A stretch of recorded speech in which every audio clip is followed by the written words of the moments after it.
Hi all. അപ്പോൾ നമ്മൾ 90 question discuss ചെയ്തു. 91ാമത്തെ ക്വസ്റ്റ്യൻ ആണ് withdrawal symptoms of opioids can be managed വിത്ത്.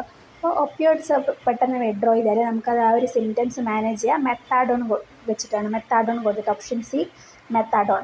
പക്ഷേ ഇവിടെ ചോദിച്ചത് ആൻറ്റിഡോട്ട് അല്ല, വിത്ഡ്രോവൽ സിംറ്റമാണ് ചോദിച്ചത്. മെത്താഡോൺ. അടുത്തത് bioavailability increases the drugs are. ഏത് ഫോമിലാണ് ബയോ അവൈലബിലിറ്റി കൂടുക? നോൺ അയണൈസ്ഡ് ഫോമായാണ് അവൈലബിലിറ്റി കൂടുന്നത്. Option A. അടുത്ത ഇൻസുലിൻ ഇൻഡ്യൂസ്ഡ് ഹൈപ്പോഗ്ലൈസിമിയ ഏതാണ്?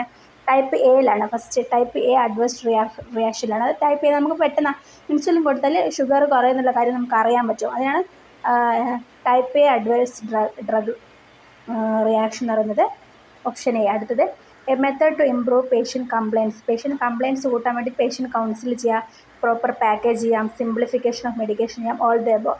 ഓപ്ഷൻ ഡി ആണ് ആൻസർ. അടുത്ത് സിറം സോഡിയം ലെവലിൻ്റെ നോർമൽ റേഞ്ച് എന്ന് പറയുമ്പോൾ 135 to 145 mmol/L ആണ്. സി ആണ് ആൻസർ. അടുത്ത metoclopramide is given with paracetamol. പാരസെറ്റമോളിൻ്റെ കൂടെ മെറ്റോക്ലോപ്രമൈഡ് കൊടുക്കാൻ പാടില്ല. കൊടുത്തു കഴിഞ്ഞാൽ ഈ പാരസെറ്റമോളിൻ്റെ അനാൽജസിൻ്റെ ടൈം കുറയും. Option C decreases onset time for analgesia. അടുത്തത് fatigue, weight loss, chronic cough, night sweats and chest pains are clinical symptoms of. ഇതിൻ്റെയാണ് ട്യൂബർകുലോസിസിൻ്റെ സിംറ്റംസ് ആണ് ഇതൊക്കെ കേട്ടോ. അടുത്ത HBsAg testing is done to detect the presence of hepatitis B വൈറസിൻ്റെ presence നോക്കാൻ വേണ്ടിയിട്ടാണ് HBsAg ടെസ്റ്റ് ചെയ്യുന്നത്. അടുത്ത amphetamine poison can be treated ചെയ്തതാണ്. അസ്കോർബിക് ആസിഡാണ് കൊടുക്കുന്നത് ആംഫിറ്റമിൻ പോയ്സണിങ്ങിന്. അടുത്തത് if 2 or more dosage forms of same drug contain same labeled quantities of the drug, they are അതാണ് same labelled quantities. അത് കെമിക്കൽ ഇക്വലൻ്റ് ആണ്. Option B ആണ് answer.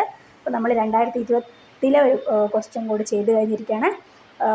2 questions നമ്മൾ discuss ചെയ്ത് കഴിഞ്ഞു. അപ്പോൾ അടുത്ത ഒരു ക്വസ്റ്റ്യൻ പേപ്പർ കാണാം. Okay, please subscribe. Bye bye.